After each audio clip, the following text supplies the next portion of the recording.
This is DaveNoseworthyMMA.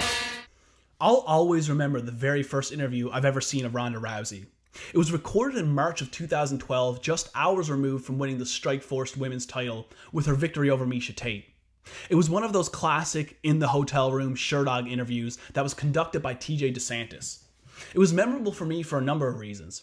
Firstly, because I believe it was the first time I ever paid attention to women's MMA. I didn't watch the fight, but I do remember seeing the replay of that nasty armbar Rousey pulled off, dislocating Miesha Tate's elbow en route to the victory, and that caught my attention. So when I saw the interview posted on Sherdog, I was interested in seeing what this girl was all about. Secondly, it was memorable to me because it was such a great interview.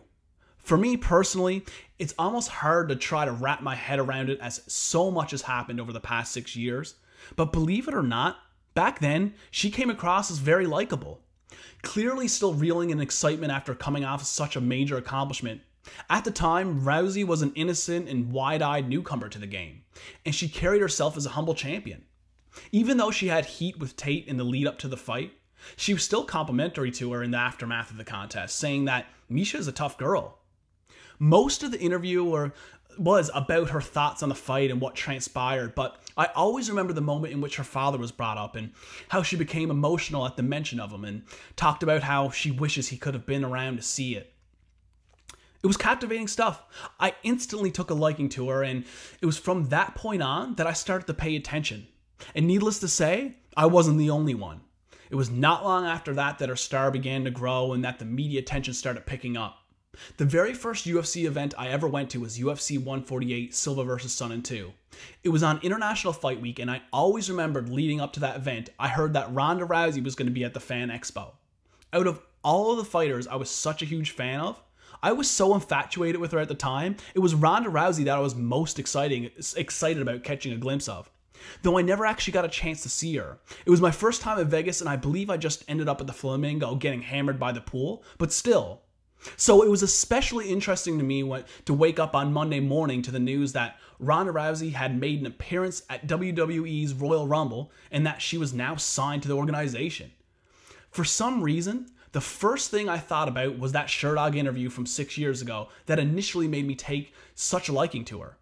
And it made me think of everything that has transpired with her career since that time and how my opinion on her gradually started changing as time went on and how it progressed into me ultimately not being able to stand her because of her change in behavior.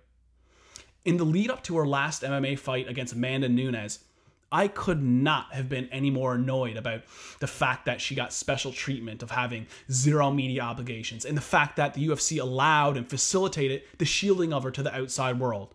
They let her have her own way, and this is something they've never done, and I expect will never do for anybody else. On countless occasions over her reign as UFC champion, she's been totally classless and just a poor representative of the sport all around.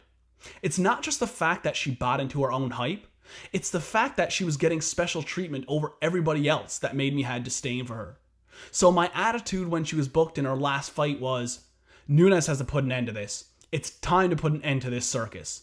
And end it Nunes did. And that's the last we've seen of Rousey in the world of MMA. Despite the fact I wanted Rousey to fall, I did actually end up feeling bad for her in the aftermath. And I'm not hating the fact that she's now with the WWE. I actually happen to think it's pretty interesting, even though I'm not a wrestling fan. But for me, it ends there. Whether you love her or hate her, following Rousey's career has been an entertaining saga, so I'm thankful for her. I felt the need to talk about her this week just because when I saw that news about her new gig, for some reason it made me reflect on her career for the first time. From the sweet, humble, and vulnerable newly crowned champ to the newest member of the WWE, the path of Ronda Rousey has been a fascinating one.